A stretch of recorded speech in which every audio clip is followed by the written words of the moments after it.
Bonsoir à toutes et à tous, nous sommes ravis de vous retrouver pour un nouveau numéro de Plus belle ma Sarthe, l'émission consacrée au patrimoine sartois et à ses villages. Et ce soir, il sera question de Sault-sur-Huisne avec nos invités que nous recevrons tout à l'heure. Le temps pour moi de vous dire que dans la deuxième partie de l'émission, avec Fabrice Louvet, notre chroniqueur en patois, mais aussi Pascal Mariette, notre spécialiste du patrimoine, nous reviendrons sur Sault-sur-Huisne. Et puis, dans la troisième partie de l'émission, nous recevrons Isabelle Debray de la société Décotech à Tuffet-sur-Sarthe, qui est spécialiste, s'il vous plaît, des meubles de salle de bain. Voilà, dans un premier temps, bonsoir et bienvenue sur le plateau de Plus belle ma Sarthe. À vous, les C1, c'est comme ça qu'on présente les gens de Sault-sur-Huisne ? Les Céléens. Ah, les Bonsoir. Céléens. Monsieur le maire, bonsoir. Bonsoir. Merci d'être avec nous. Éric Descombes. Léo Cany, architecte du patrimoine qui parlera de la ville du Mans, Bonjour, mais oui. qui est avant tout de Sault-sur-Huisne également. Célien, oui, tout à fait. C'est ça. Et Céline Journet, qui est responsable RH de la maison Baillet. On parlera bien évidemment des rillettes, la spécialité, et du boudin. Bonsoir. Bonsoir. Alors Éric, un petit mot avant de rentrer dans le vif du sujet et d'évoquer les différentes thématiques concernant Sault-sur-Huisne sur cette commune de combien d'habitants ? Donc on a à peine 600 habitants à Sault-sur-Huisne. Ouais. Donc on a fait un recensement l'année dernière. Donc on a une légère évolution positive de la population. Donc la particularité, je peux peut-être commencer à les donner. Donc Sault-sur-Huisne, c'est une centaine d'élèves quand même. Donc on a une école qui est quand même avec beaucoup d'élèves par rapport à la taille de la commune. Ouais, ce que je ne voulais pas demander, mais les gens qui sont Sault-sur-Huisne, ils travaillent sur Sault-sur-Huisne ou ils sont la ville la plus proche, la plus importante, on va dire, c'est La Ferté-Bernard. la Ferté-Bernard. Donc D'accord. l'avantage d'habiter Sault-sur-Huisne, c'est que voilà, souvent Ouais. les habitants, le conjoint travaille sur la Ferté-Bernard ou Le Mans. Donc Ouais, on est un petit peu entre les deux. Donc c'est l'avantage, quoi. D'accord. Donc là, vous l'avez dit tout de suite en préambule, bien évidemment, il y a le domaine scolaire, ce qui est très important, avec combien d'élèves qui sont... Donc oui, une centaine d'élèves. Depuis plusieurs années, on a cet effectif qui se maintient et donc on a 5 classes ouvertes à Sault-sur-Huisne. D'accord, on voit des images d'ailleurs des écoles, des classes de primaire, des écoles maternelles aussi, des Commence classes. en maternelle, on a même des élèves accueillis dès 2 ans et demi. D'accord. Donc on a un corps enseignant très professionnel et qui est reconnu donc jusqu'en CM2 pour préparer la rentrée au collège Avec des de manière optimum. effectifs stables, vous arrivez chaque Ouais, année à ouais. maintenir à peu Ouais, près le ouais, nombre de complètement. classes, parce qu'on Ouais. sait que... Oui, même cette année, alors on sait qu'il y a une diminution un petit peu des Ouais. naissances, ça on le constate tous. Donc nous, c'est vrai que l'année dernière, on avait encore 106 élèves, donc vous voyez, il y a quand même une petite baisse. Mais ça se maintient notamment grâce aux assistantes maternelles. Ouais. Sur Sault-sur-Huisne, on a beaucoup d'assistantes maternelles, une dizaine. C'est ce qui permet de maintenir en fait Ouais, les effectifs. C'est une des premières raisons. Alors Merci pour tous ces jeunes, pour tous ces primaires et puis en maternelle aussi, il y a l'activité sportive bien évidemment, bien nourrie. Vous avez Tout à une fait. proposition assez importante, on va dire, au niveau des loisirs et du sport. Tout à fait. À Sault-sur-Huisne. Donc on a investi 70 000 € là, cette année donc pour améliorer les espaces de loisirs, donc des jeux pour les petits, mais aussi pour les ados et les plus grands. On voit des Donc terrains de jeu à l'image là notamment. avec des espaces de street workout. Donc sur une commune comme la nôtre, on a 2 espaces, donc c'est quand même très intéressant pour tout le monde. Alors l'idée, c'est d'avoir des espaces multigénérationnels pour avoir, quand vous emmenez vos enfants qui ont 3-4 ans sur leur espace de jeu, vous pouvez faire quelques tractions par exemple. Ouais, aussi. Donc ça peut être intéressant. Ouais. Et pour les grands, il existe aussi des équipes sportives du style basket, Ouais, foot, en fait, vélo, on a donc une activité de Zumba sur Sault-sur-Huisne cette année qui s'est mise en place. On a aussi une activité de Krav Maga, donc le lundi et le mercredi, et ils commencent à accueillir aussi les enfants dans ce cadre-là, donc avec les parents. Donc je trouve que c'est très positif. À Sault-sur-Huisne, voilà, il n'y avait pas grand-chose, donc là, voilà, ça se met en place. Parmi les lieux de vie, il y a l'école, on a parlé du sport, mais il y a aussi les commerces. Vous avez la chance d'avoir encore des commerces à Sault-sur-Huisne. Sault-sur-Huisne, exactement. Donc ce qui est pas mal, c'est qu'on a une trentaine d'entreprises sur Sault-sur-Huisne. Ah oui. C'est quand même très important. On en a une majeure en termes d'emploi qui est donc Baillé. Hein. Je pense qu'on va en parler tout à l'heure. Je ne veux pas aller sur le sujet tout de suite, mais on essaye d'y contribuer. Donc on a fait des travaux de réhabilitation, notamment sur une annexe de la mairie pour accueillir une activité de commerce type brocante. Donc qui veut aussi ouvrir une activité de salon de thé, donc qui est La Belle Époque. Donc je vous invite tous à y venir, notamment le week-end. Quand vous sortez du restaurant Le Panier Fleuri, par exemple, vous en profitez, vous faites un petit tour à la brocante. Vous verrez, Emmanuel vous accueillera avec grand plaisir. Et là, vous serez surpris de voir l'espace. Toutes les personnes que je croise aujourd'hui sont satisfaites de voir ce nouveau jardin qu'on a fait, réalisé. Et voilà, ces aménagements. Bon, puis pour les plus grands, aujourd'hui, avec les voitures, il y a aussi une borne de recharge, je crois, à Sault-sur-Huisne. On a mis en place une borne de recharge avec l'entreprise Station I. Ouais. Donc l'avantage, c'est vrai qu'ils ont tout pris en charge. Donc nous, ça ne nous a rien coûté. Donc ça, je trouve qu'ils ont un modèle économique qui fait que ça fonctionne de cette manière-là. Et c'est très important aussi pour nos commerçants. Quand vous allez au restaurant, vous pouvez en profiter pour recharger votre voiture. Hein. Ouais.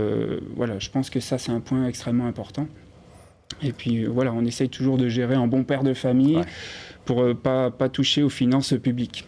Dans la thématique des nouvelles technologies, il y a aussi cet espace santé qui a été créé il y a quelques temps. Donc là, la santé, c'est vrai que sur une commune comme la nôtre, c'est pas notre compétence de base. Alors après, on essaye de profiter des opportunités. Alors, donc dès 2022, on a eu l'opportunité d'accueillir donc une psychologue et une réflexologue sur la commune. On avait des espaces qui accueillaient des associations, et on avait des espaces juste à côté qui n'étaient pas utilisés. Donc là, on a optimisé nos bâtiments en les rendant disponibles pour ces professionnels. Donc là, ils exercent toujours aujourd'hui. Ouais. Et on a une deuxième annexe à côté de la mairie qui était à l'abandon, dans notre espace de bourg à côté de l'église, donc qui est magnifique. Donc on a réaménagé cette annexe pour accueillir 2 bureaux avec un espace d'attente. Aujourd'hui, on a 2 infirmières qui viennent de prendre place. Hein. Donc elles exercent depuis le mois d'avril. Et donc là, je les ai revues récemment, elles ont déjà une activité qui est complète. Ouais. Et puis d'autres professions paramédicales, je crois, ostéo. Voilà, donc en fait, pour l'instant, on a 4 professionnels sur la commune. On a un bureau disponible, donc voilà, on attend un professionnel de santé dans un cadre vraiment idyllique. Hein. Je ne sais pas s'il y a des photos qui défilent, mais en tout cas, je vous invite tous à venir dans cet espace et à solliciter nos 2 jeunes infirmières. Bon. À propos d'espace, un autre endroit dont vous êtes particulièrement fiers aussi, c'est le Jardin des Justes, qui a été créé à Sceaux.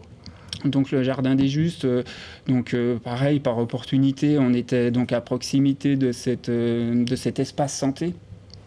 Et donc là, toujours dans la même dynamique, pour un espace un peu zen, en respectant bien sûr le cadre des bâtiments de France. Hein, on a aménagé ce jardin qu'on a donc nommé le Jardin des Justes, parce qu'on a eu une cérémonie donc, au mois de juin cette année, parce qu'on a donc 2 personnes à Sault-sur-Huisne qui ont été reconnues juste parmi les nations. Donc on avait un représentant de l'ambassade d'Israël qui est venu à Sault-sur-Huisne, monsieur le préfet que je remercie, qui est resté une bonne partie du temps. Et donc c'était une magnifique cérémonie, l'école a participé.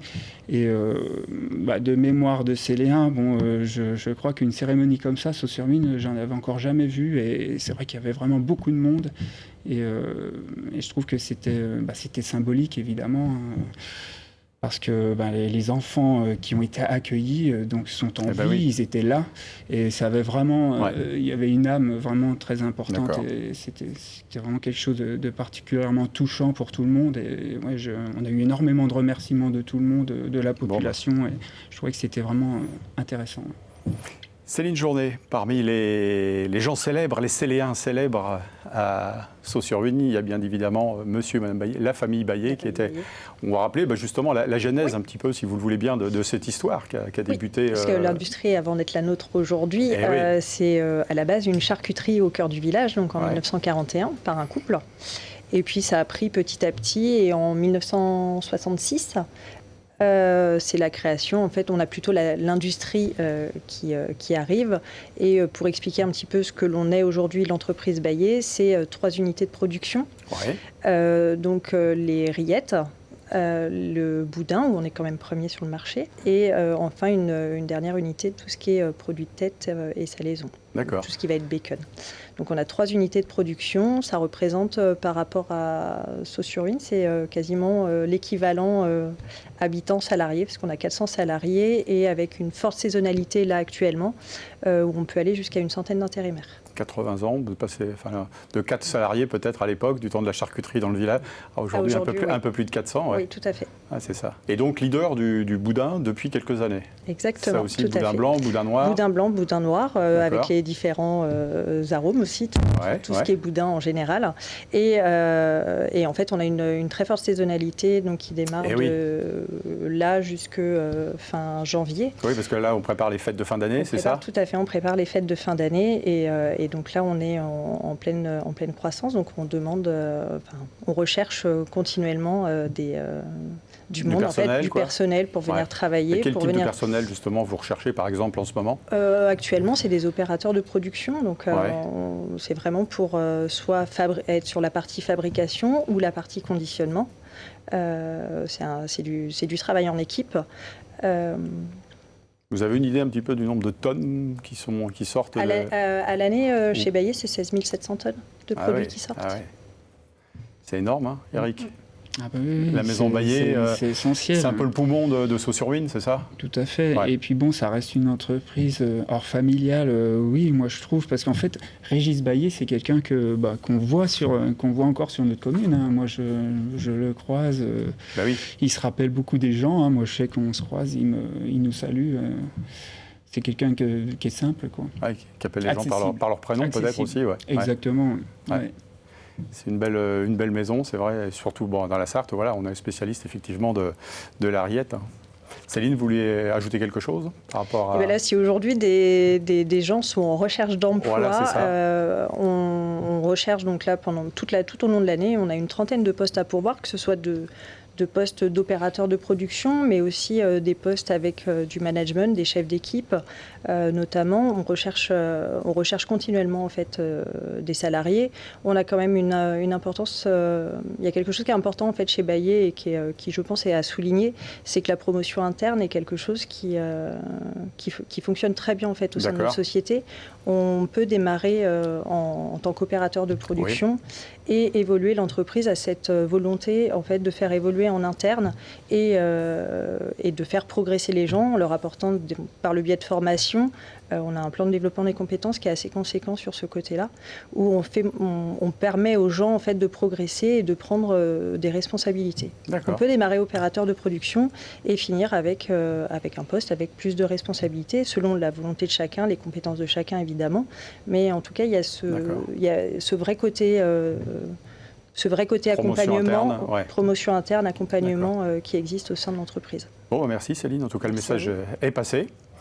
Léo Cailly, on parlait tout à l'heure de Céléen, connu, réputé, même si aujourd'hui vous êtes architecte du patrimoine Manceau, puisque vous travaillez à la ville du Mans, c'est ça ? Oui. Mais qu'avant tout, vous êtes originaire de Sault-sur-Huisne. Comment la trajectoire, justement, comment ça s'est passé pour vous qui venez de Sault-sur-Huisne ? Vous êtes venu étudier au Mans Non, absolument dans un premier temps, non. Les écoles d'architecture n'existent pas au Mans. Donc, une école nationale, l'école nationale que j'ai suivie est à Paris. Et je suis arrivé à Sault-sur-Huisne en 2009. En fait, ma famille s'est implantée à Sault-sur-Huisne en 2009. Depuis longtemps, je connaissais le pays du Perche sartois et tout son patrimoine vraiment remarquable. Je crois pouvoir dire que pour toute la famille, ça a été un coup de cœur que la commune de Sault-sur-Huisne et plus largement les environs de la Ferté-Bernard. Et c'est ce qui a décidé mon parcours, en fait, après à poursuivre une école d'architecture, puis l'école de Chaillot pour travailler sur les monuments historiques.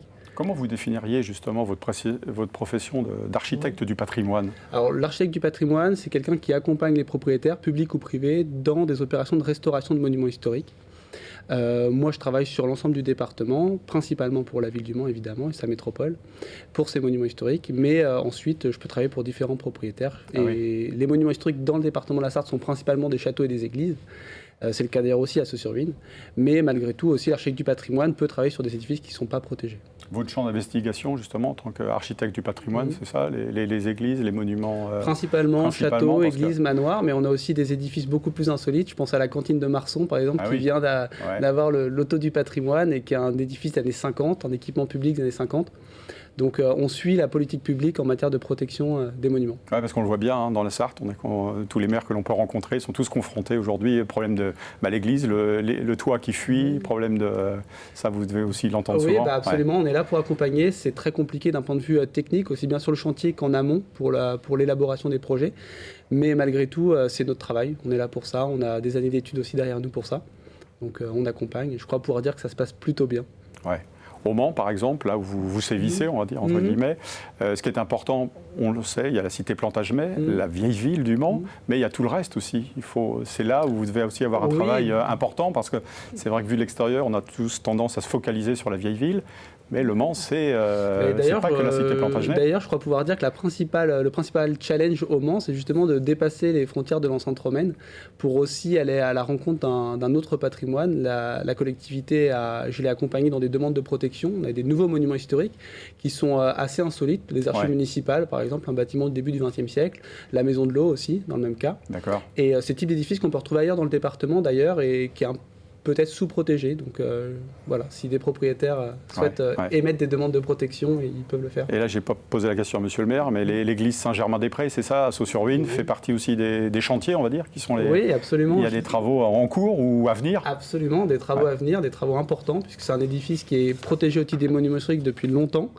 Qui est un édifice en mauvais état, mais qui justement, grâce à l'ensemble des acteurs publics, et le premier étant la collectivité, on va pouvoir mener à bien cette restauration, du clos et couvert principalement, et puis on l'espère aussi les travaux intérieurs. Ouais. Il y a déjà une réalisation, bon, vous êtes jeune dans la profession, c'est un peu une fierté pour vous déjà, on peut dire, que par rapport à tout ce que vous avez pu... Je ne voudrais pas faire de jaloux, et tous les projets que j'accompagne sont vraiment... plaisant, mais celui de la... Alors, je dis pas ça parce que monsieur le maire est là, mais Ceux-sur-Vigne, on a tous un peu son église d'enfance ou son monument comme ça qu'on a accompagné.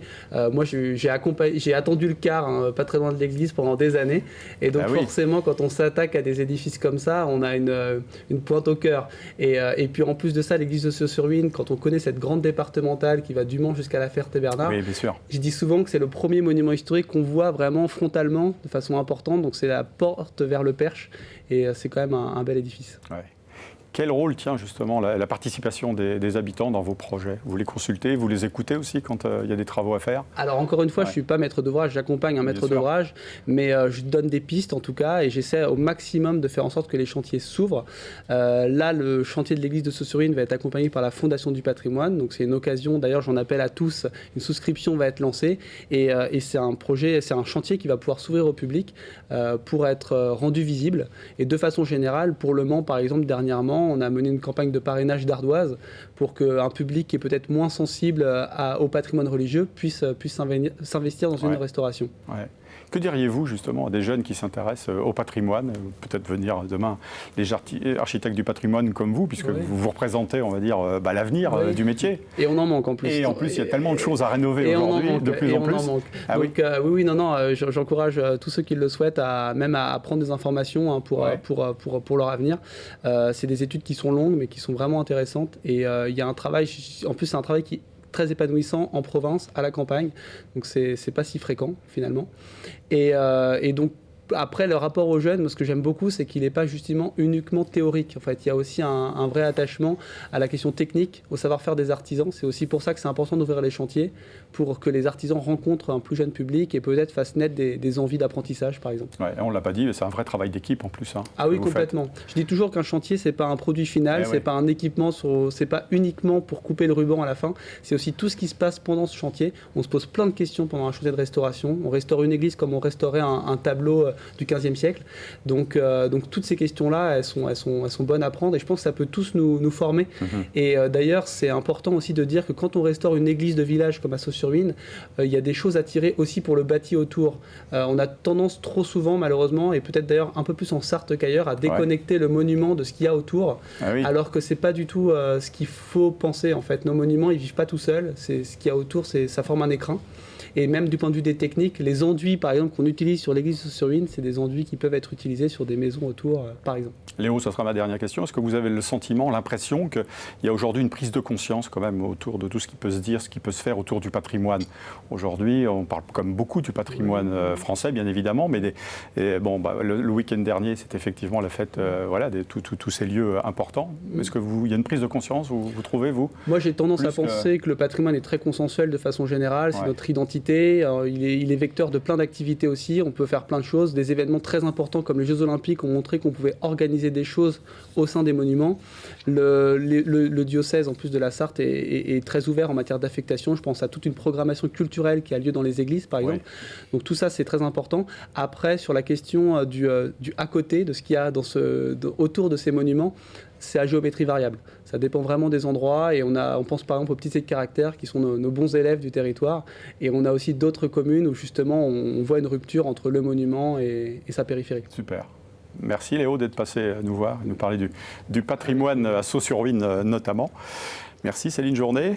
Monsieur le maire, peut-être un mot de la fin pour inviter les gens à venir. Je rebondirais un peu sur ce que disait Léo Cagny, sur la souscription en lien avec la Fondation du patrimoine. C'est vrai que c'est vraiment quelque chose qui va compter énormément parce qu'il y a moins d'aide publique.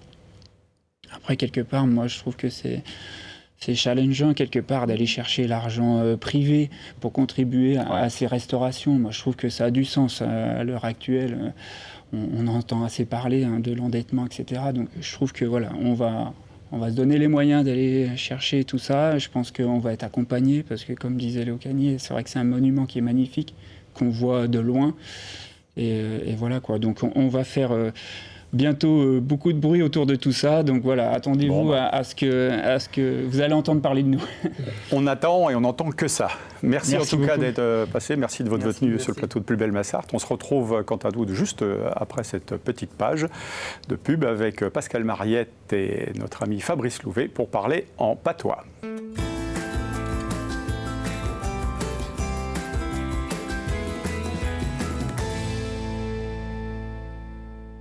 Voilà, bien que monsieur le maire soit parti de Sault-sur-Huisne, nous allons quand même reparler à nouveau de cette commune avec notre spécialiste du patrimoine, Pascal Mariette, puisqu'il y a forcément des choses à visiter à Sault-sur-Huisne. Oui, il y a plein de choses à découvrir. C'est formidable, et surtout dans le bourg, il faut y rester. Alors, à l'extérieur, il y a un château, on va en parler un petit peu pour commencer. Il ne se visite pas, mais c'est le château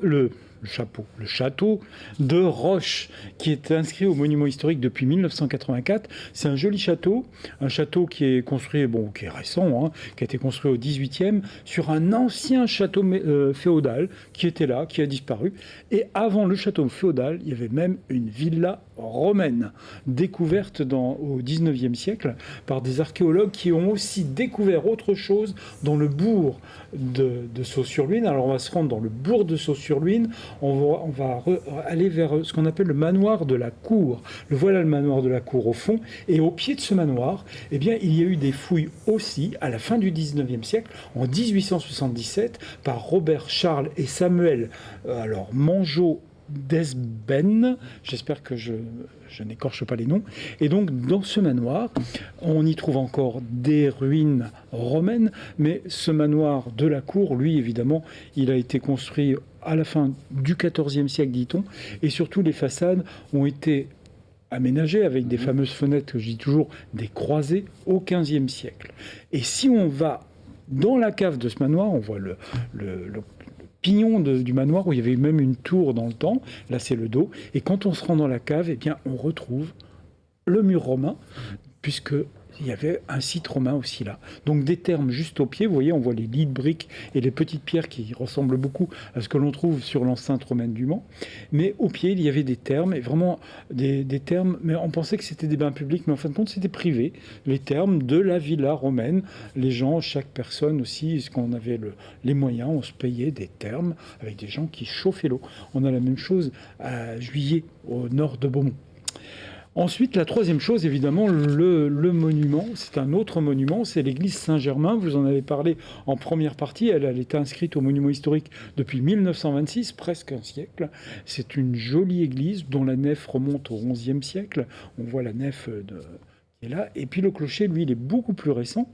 Apparemment, il aurait été construit dans la première moitié du XVIe. Et puis, c'est vraiment les clochers de la Sarthe, et les clochers dits à bâtière, à 2 pans, avec de chaque côté des rampants de toit qui dépassent, avec des petits fleurons, hein, ces sculptures qui ressemblent à des fleurs. Et à chaque angle, il y a 4 sculptures.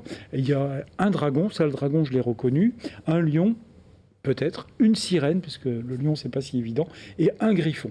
Donc vous regarderez bien quand vous tournerez autour du clocher, et au-dessus, au plus, en haut de ce clocher, vous avez peut-être remarqué, il y a un petit drapeau bleu, blanc, rouge, dont les couleurs commencent un petit peu à passer, mais je pense que Léo m'a raconté que ça va être restauré, on va retrouver les couleurs sur le drapeau. On rentre un petit peu à l'intérieur, voûte lambrissée, jolie porte d'entrée, et surtout à l'intérieur, comme dans les églises de la Sarthe, ces fameuses voûtes en lambris, on dit voûtes lambrissées, peintes avec des petites décorations. Un retable du XVIIIe siècle au fond. On a aussi quelques statues dans la petite chapelle de la Vierge, dont celle-ci qui rappelle l'éducation de la Vierge, c'est la Vierge en tout petit qui est située à gauche. Et puis, on a aussi un Saint-Roch que l'on trouve dans beaucoup d'églises au Mans et aussi en Sarthe. Saint-Roch, c'est quand même un saint du XIVe siècle qui est né à Montpellier et qui, en gros, c'est quelqu'un qui a été sauvé par son chien. C'est pour ça qu'il est toujours représenté avec un chien.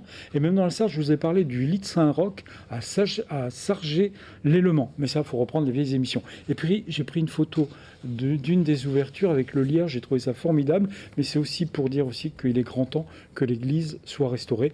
Et c'est ce que nous a raconté en première partie Léo Cany. Exactement. Le lavoir, une belle histoire. Il était avant au pied de l'église. Il y avait un lavoir avec la source au pied de l'église.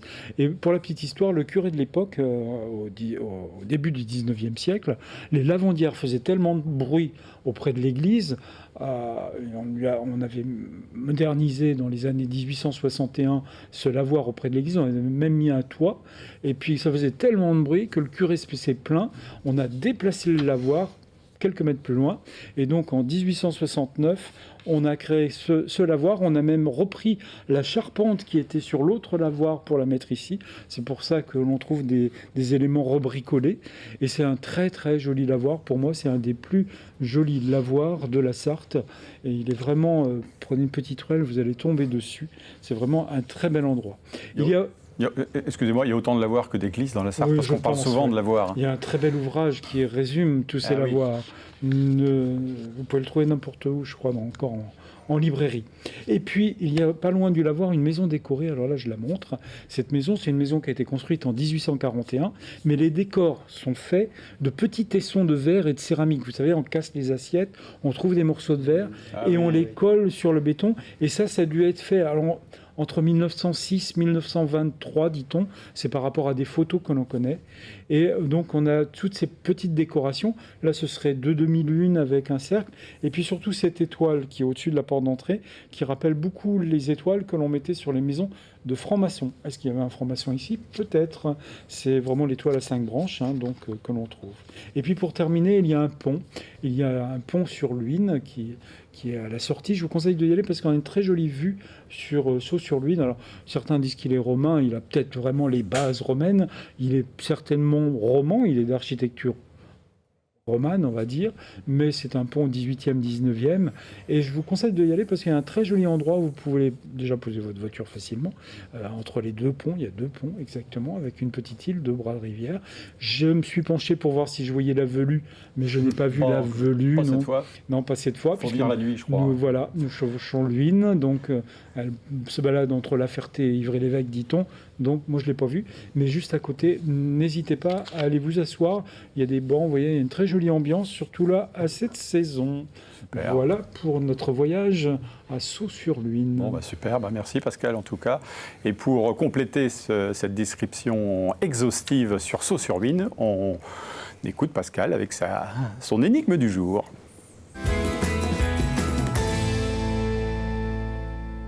Alors dans l'église, je vous ai montré plusieurs statues, et il y en a une, il y a Sainte Apolline, la petite statue qui est là de Sainte Apolline. Une petite statue est présente dans l'église de Sceaux, donc c'est la patronne des, alors A, charcutier, B, dentiste, C, forgeron, D, lavandière. Alors on doit vous dire que nous, on n'est pas au courant, on n'a pas d'indication, donc ça va être, moi je dirais la lavandière, non? Enfin, ça me paraît... ça aussi. Du charcutier, c'est un peu trop facile, à Sault-sur-Luine. Ouais, mais il y a quand même... on en a parlé tout à l'heure, bien évidemment. Moi je dirais lavandière aussi, ouais. Bon, je ne sais pas ce que vous avez choisi chez vous, mais bon, Pascal, alors? J'en avais déjà parlé pour la commune de Saint-Georges-du-Bois, je crois, où il y avait des processions pour aller voir Sainte Apolline, tout simplement parce que quand on avait mal aux dents, eh bien, on allait prier Sainte Apolline. Alors, généralement, elle n'est pas représentée comme ça. Il y a écrit Sainte Apolline sur la statue, mais elle est toujours représentée avec une paire de tenailles. C'est parce que malheureusement, elle a été martyre, et son martyre, c'est qu'on lui a arraché les dents. Malheureusement, elle est décédée, je crois, Alexandrie, en Égypte. Voilà. Donc c'était dentiste alors. Exactement. La réponse était C, dentiste. C'était dentiste. D'accord. Bon, on aura encore appris quelque chose grâce à vous. Merci Pascal, on se retrouve tout de suite après pour parler d'un autre sujet qui nous tient à cœur. En attendant, on va parler en patois. Je ne sais pas s'il est question de charcutier ou de dentiste aujourd'hui dans la thématique. Parce qu'à Tsoué, on va chaudronner.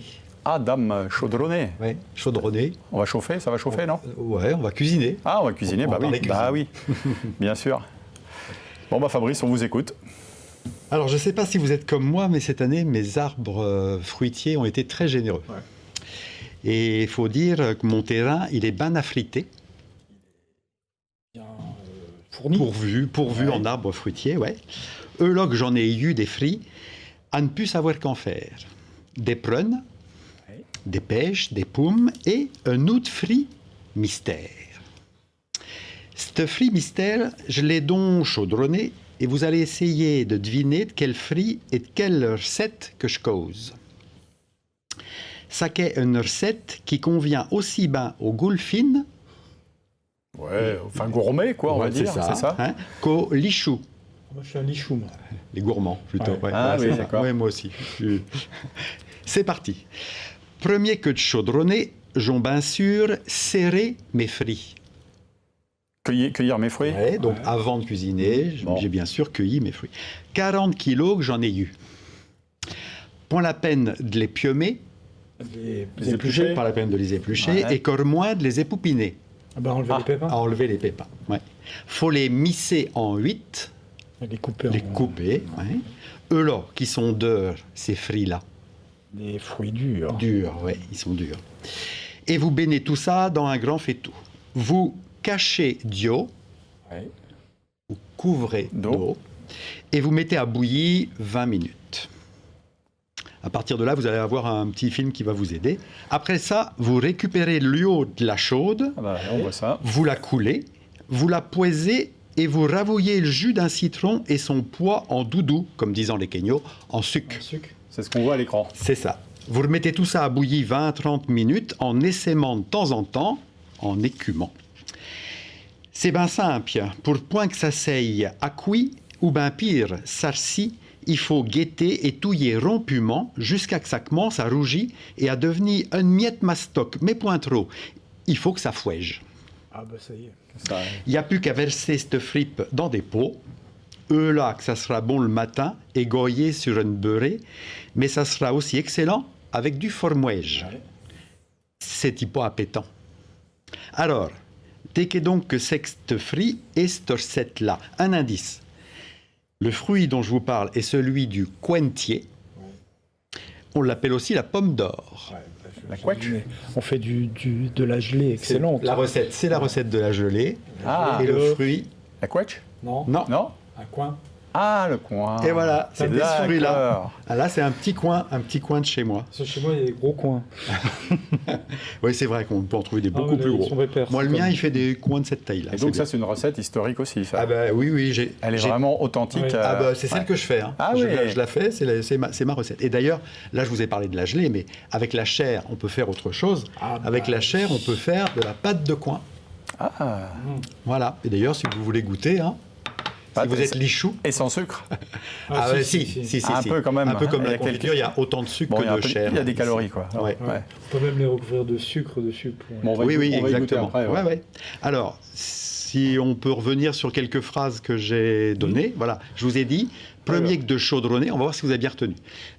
Jon, bien sûr, serrer mes frits. Alors, ce que j'ai chaudronné, c'est que j'ai chauffé. J'ai serré mes frits. Je vous ai mis... Non, on l'a dit tout à l'heure, serrer les Serrer. fruits, Ah oui. c'est cueillir. Cueillir, on dit d'accord. serrer.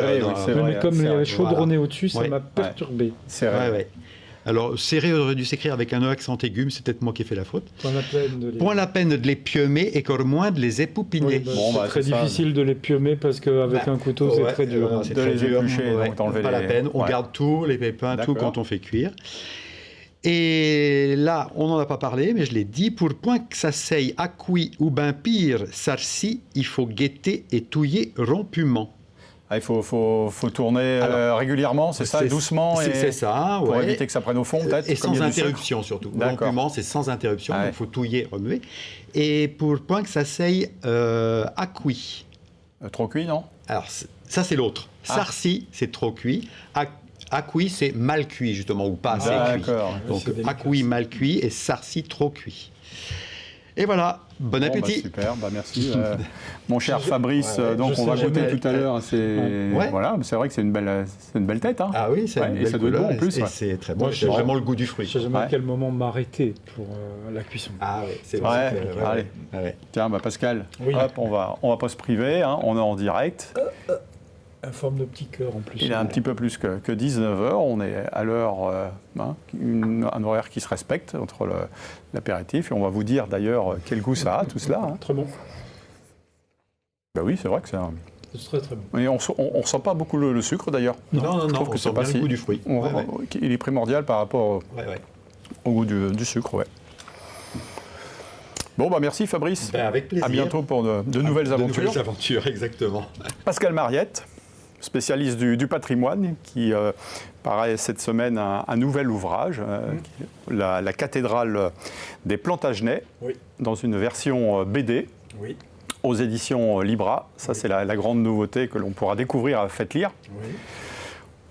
D'où est partie l'idée, mon cher Pascal? L'idée est partie à Faites Lire déjà il y a 2 ans. Parce que j'ai rencontré un dessinateur qui s'appelait De Noël, qui avait réalisé la BD sur Chartres. Ah, d'accord. J'en ai parlé à l'éditeur, qui est Grégory Chacun, qui a dit « Ah, c'est une bonne idée ça, il faudrait peut-être chercher à développer. » Moi, je dis « Moi, j'ai une idée de scénario, parce que bon, c'est vrai que la cathédrale, par ma profession, Ouais. je travaillais avec l'architecte des bâtiments de France, je la connais bien. Puis on avait travaillé sur un ouvrage qui s'appelait « La cathédrale ». Du visible à l'invisible, c'était vraiment un travail d'équipe où j'avais fait des dessins et tout, avec l'évolution de la cathédrale. Moi, je m'intéresse beaucoup, je fais beaucoup de visites guidées aussi, dans le cadre de mon boulot, je le faisais et je le fais comme ça, avec des amis, mais je me rends compte souvent que les gens n'ont pas la chronologie de l'histoire et de l'évolution de la cathédrale, et se représenter la cathédrale qui bouge suivant les siècles et à quel siècle ça correspond, c'est très difficile. Et en plus, on parle de la cité Plantagenet sans savoir vraiment qui étaient les Plantagenets.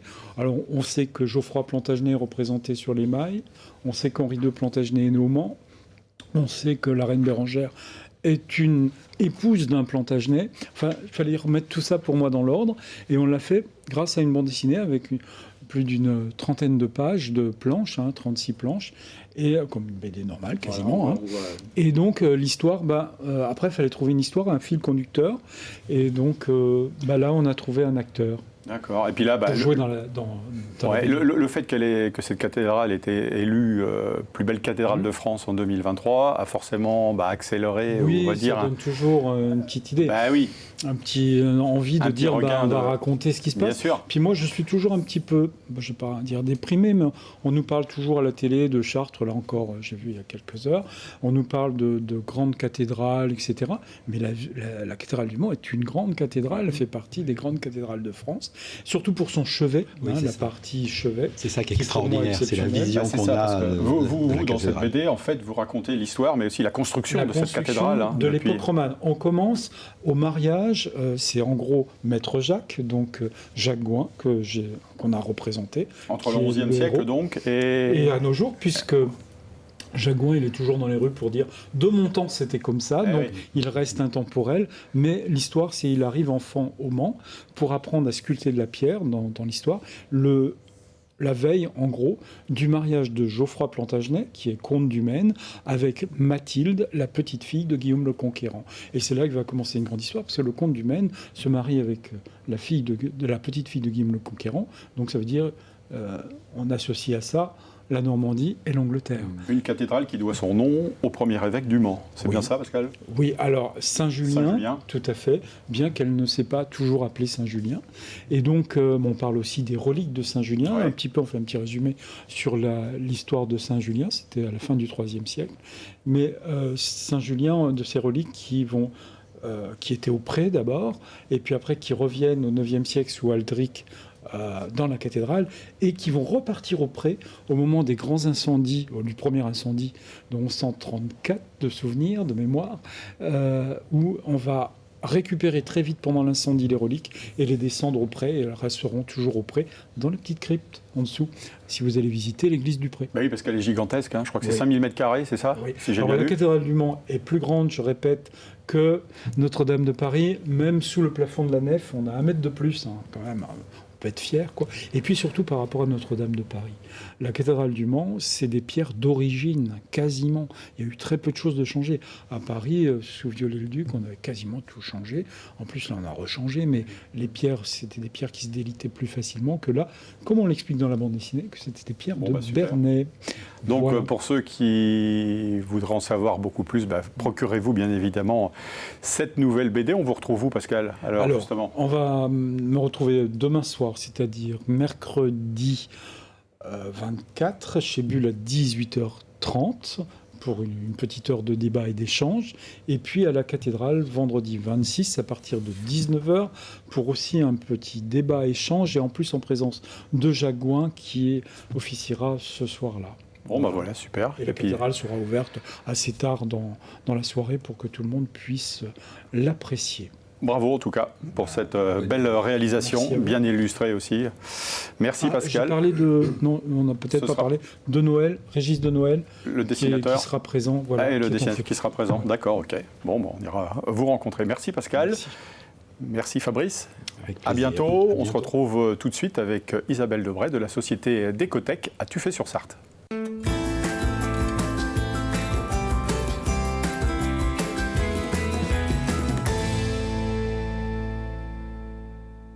On reste dans le patrimoine, cette fois-ci du côté de Tuffet-Val de Chéronne, avec Isabelle Debray, qui est la directrice de la communication de l'entreprise Décotech. Bonsoir Isabelle. Bonsoir. Alors, on va décoder Décotech. De quoi s'agit-il exactement comme entreprise ? Décotech est un fabricant de meubles de salle de bain et d'accessoires, installé à Tuffet depuis une 50aine d'années. Ah oui. Nous sommes 165 travailleurs. Voilà, pour se raccrocher au patrimoine, l'excellence du savoir-faire de Décotech a été labellisée EPV, donc entreprise du patrimoine vivant, parce que nous sommes une entreprise semi-artisanale, semi-industrielle, avec un véritable savoir-faire dans la construction de ces meubles de salle de bain. À Tuffet, il faut venir nous rendre visite. Nous avons 5 ateliers, avec un atelier de menuiserie, un atelier de peinture, un atelier qu'on dit composite, c'est-à-dire que nous fabriquons des vasques, nous créons nos moules et nos vasques en composite, c'est du solide surface. Et puis nous avons un atelier de montage et assemblage et un atelier de métallurgie. Voilà, donc nous sommes autonomes complètement sur notre fabrication. Alors, avant de développer justement tout ce que vous faites, Isabelle, à l'origine, c'est une entreprise familiale? Alors, oui, c'est ça s'appelait peut-être pas Décotech, peut-être à la base, si? Si, justement, c'est Monsieur Chalot qui a créé cette entreprise il y a une 50aine d'années. Et qui était aussi dans les meubles, l'agencement oui, de salle de bain? absolument, avec au départ plutôt de la métallurgie et différents accessoires, et puis ensuite il est arrivé dans les années 70 dans la salle de bain, avec une vraie notoriété de marque, parce qu'il était très avant-gardiste sur les modèles design qu'il faisait, l'idée qu'il avait de faire de la salle de bain, comme il disait, un salon de bien-être. Donc des produits de qualité, quoi. Exactement, premium. Et puis ensuite, les aléas d'une entreprise, il a revendu, il a repris, enfin, etc. Et nous, avec Laurent Debré, nous arrivons il y a à peu près 5 ans en reprise de cette entreprise. Donc ça reste une affaire familiale entre nous, mais nous, on n'est pas liés familialement parlant avec le Et est-ce que vous et donc votre époux, vous étiez déjà dans le milieu de l'agencement des salles de bain? Alors, pas du tout. C'est une reconversion ou un changement de cap? Laurent avait fait une carrière, on va dire, dans le produit, plus exactement, toujours à vendre des produits chez Philips. Et puis, moi, je venais d'un univers tout à fait différent, qui était plutôt lié à la culture, en ayant notamment travaillé au premier salon du patrimoine qui a toujours lieu à Paris, au Carrousel du Louvre. D'accord. Et ce qui m'a intéressé, quand Laurent m'a dit, mais viens, il y a cette entreprise, cette belle entreprise, c'était justement le label EPV, parce que ce savoir-faire permet aussi de faire travailler, par exemple, des artisans d'art sur les façades pour créer des meubles d'exception. Voilà.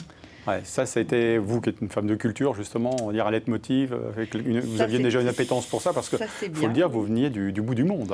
Dans la Sarthe, à Tuffet. Oui, alors c'est vrai qu'on a un peu bourlingué avant de choisir cette entreprise, mais ce qui était important pour Laurent, ce qui est important, c'est justement d'identifier un fabricant, vraiment un outil de fabrication, puisque on est au cœur des choses. En ce moment, il y a Big à Paris avec beaucoup d'entrepreneurs, et c'est aussi une vocation d'être entrepreneur, de pouvoir faire vivre différents métiers sur les territoires, parce que nous allons de l'opérateur au cadre supérieur, et donc c'est pas des emplois délocalisables puisque nous sommes fabricants. Alors on peut dire que vous faites dans le sur-mesure, c'est un peu ça? Exactement. Décotex a la faculté de travailler aussi bien des meubles sur mesure que du meuble collectif. Là, récemment, il y a quelques mois, on a terminé un projet de co-living où il y avait 350 salles de bain à réaliser et nous les avons faites. Donc on est un peu sur 2 jambes, avec Décotex Studio qui est un service dédié pour les designers et par exemple les artisans d'art pour des produits très très premium, et puis la qualité pour tous. On sait faire aussi du volume. Voilà. Ça veut dire que vous travaillez aussi bien pour les particuliers que pour les entreprises ou des hôtels, de grands hôtels. Exactement, pour le contract ou l'hospitality, ça dépend comment on l'appelle. Exactement. On essaie aussi on peut développer des produits spéciaux pour les collectivités. Est-ce qu'on peut parler de tendance actuellement dans le domaine de l'ameublement de salle de bain? Parce que c'est aussi une histoire de mode, les couleurs bien évidemment, mais les formes aussi. On suit des cahiers de style, on s'informe, on regarde un petit peu tout ce qui se fait, et la grande tendance du moment, c'est que tout se côtoie finalement. Ça reste quelque chose de très dans les goûts des personnes. Il y a aussi bien le style très dépouillé, très beige, blanc cassé, gris pâle, voilà.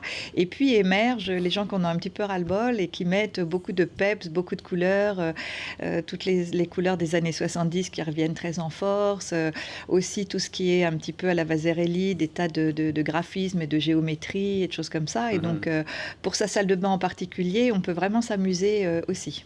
Alors donc c'est un marché, on va dire, qualitatif que vous connaissez bien, tout comme le marché asiatique. Comment on fait pour se différencier encore? Parce qu'aujourd'hui, on sait bien, le marché asiatique est sur tous les fronts.